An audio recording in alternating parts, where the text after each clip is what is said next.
Baiklah, Assalamualaikum warahmatullahi wabarakatuh.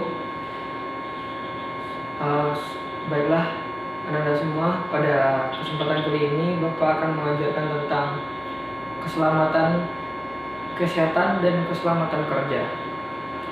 Mengapa di jurusan teknik otomotif kita ini kesehatan dan keselamatan kerja itu penting?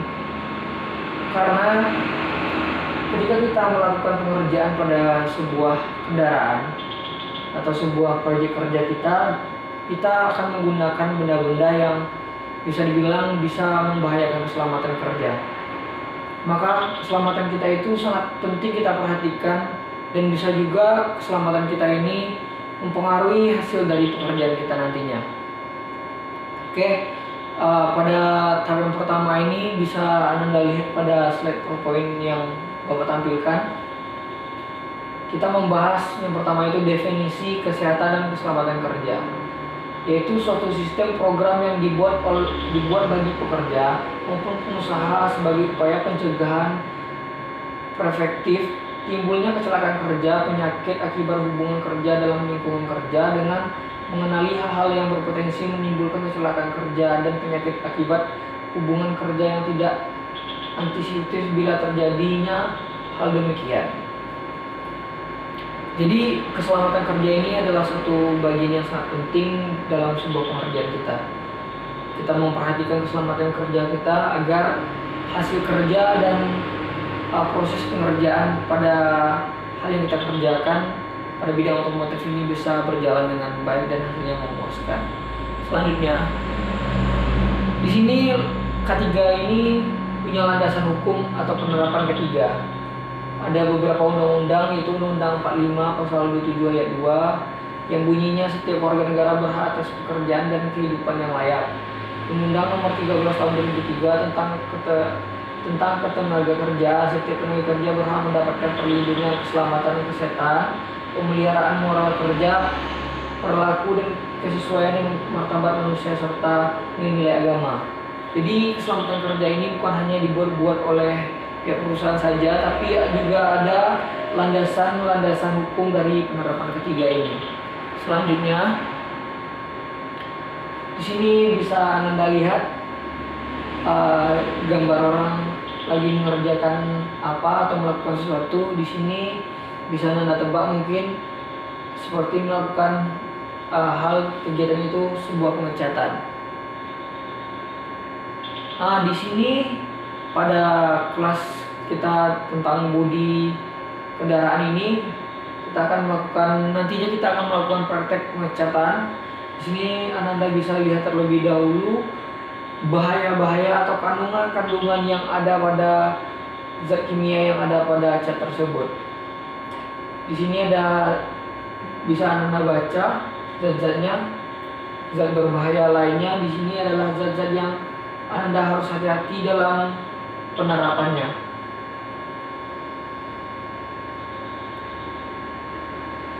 Di sini ada kandungan yang berbahaya pada cat, ada berpotensi menyebabkan penyakit berbahaya. Zat berbahaya ini juga terpapar banyak secara inhalasi, oral maupun kulit. Jadi zat-zat berbahaya pada cat ini bukan bisa Anda anggap main-main. Di sini bisa menyebabkan kita kulit, kalau kena mata itu bisa menyebabkan hal yang sangat fatal bagi kita.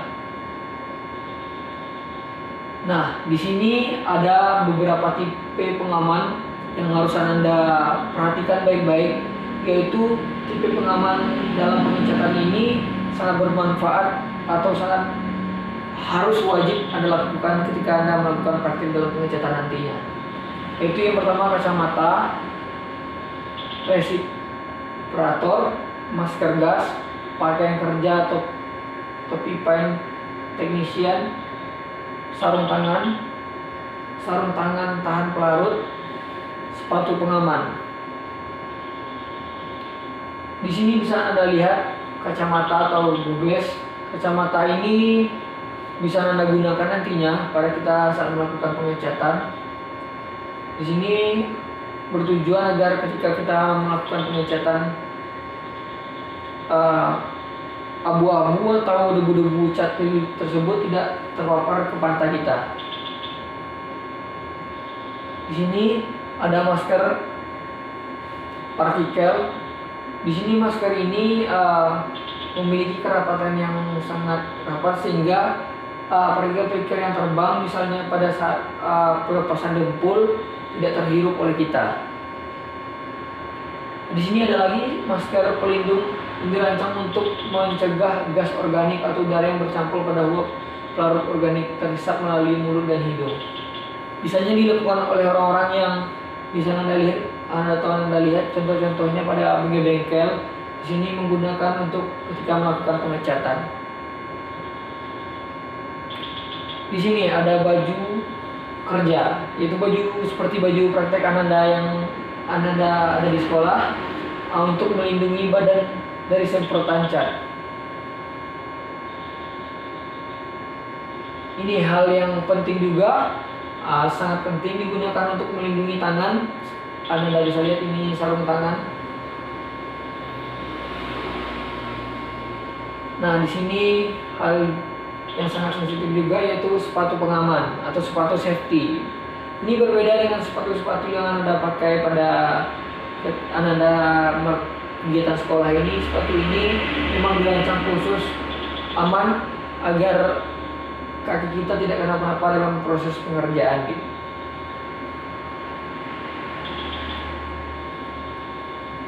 Penggunaan item pengaman atau persiapan permukaan seperti topi, masker, kacamata, pakaian kerja, sarung tangan, dan sepatu pengaman tadi itu sangat penting dan wajib Anda lakukan ketika Anda mengerjakan suatu pekerjaan pada saat praktik nanti. Ini akan Anda terapkan pada dunia kerja atau dunia industri ketika Anda memasuki. Kemudian Anda perhatikan pada slide PowerPoint penggunaan sistem pengaman yang telah kita bahas di atas tadi, seperti topi, masker, kacamata, pakaian kerja, sarung tangan, sepatu. Itu adalah hal yang atau barang-barang yang wajib Anda pasang atau Anda pakai saat Anda melakukan proses pengerjaan sesuatu atau proses pengecatan. Di sini Anda harus memperhatikan baik-baik karena pakaian-pakaian ini, item-item ini sangat bermanfaat bagi Anda dan melindungi Anda ketika Anda melakukan sebuah pengerjaan. Selanjutnya, proses pengecatan mobil. Proses pengecatan mobil sebenarnya cukup sederhana, tidak ada yang dirahasiakan. Secara garis besar proses pengecatan mobil hanya ada dua, yaitu tahap pendempulan dan pengecatan. Namun demikian, pengecatan membutuhkan pengalaman kerja yang serius dan ketenangan dalam bekerja. Kata ketenangan dalam bekerja ini menyangkut kepada alat-alat atau item-item yang Anda gunakan. Kenyamanan Anda bekerja itu dipengaruhi oleh item-item yang Anda gunakan. Jika Anda misalnya ketika Anda melakukan pengecatan Anda tidak menggunakan masker, berbeda dengan Anda tidak menggunakan masker. Pasti lebih nyaman Anda ketika menggunakan masker karena udara yang Anda hirup atau udara yang Anda cium tidak terlalu pekat atau partikel cat tersebut yang melepas ke udara tidak tercium oleh Anda. Jadi Anda bisa lebih fokus dalam melakukan pekerjaan Anda. Itu adalah salah satu contoh manfaat dari item-item atau keselamatan kerja yang kita bahas tadi. Di sini ada gambar, bisa Anda perhatikan ada yang benar, ada yang salah. Gambar yang sebelah sana adalah gambar yang benar. Bisa Anda lihat pekerjanya menggunakan alat-alat yang kita bahas tadi atau item-item yang kita bahas tadi seperti sarung tangan, masker, baju pengaman, atau baju kerja dengan sepatu safety. Jauh berbeda dengan yang gambar yang sebelah sini. Anda lihat tidak menggunakan masker, tidak menggunakan baju kerja, tidak menggunakan sarung tangan, bisa terlihat sama-sama kita perhatikan yang mana pekerja atau mekanik yang profesional dan mana yang enggak. Sekian pembelajaran kita hari ini. Bapak harapan Anda bisa menerapkan dan memperhatikan sebaik mungkin keselamatan kerjaan Anda pada saat Anda melakukan pengecatan nanti, atau di sekolah maupun di industri ketika Anda tamat nanti. Karena yang seperti Bapak bilang tadi, safety K3-nya ini sangat berpengaruh terhadap hasil dari pekerjaan Anda. Ya, sekian waktu kita sudah mencukupi, karena waktu kita sudah habis. Lalu pada itu dengan wabillahi taufiq wal hidayah. Wassalamualaikum warahmatullahi wabarakatuh.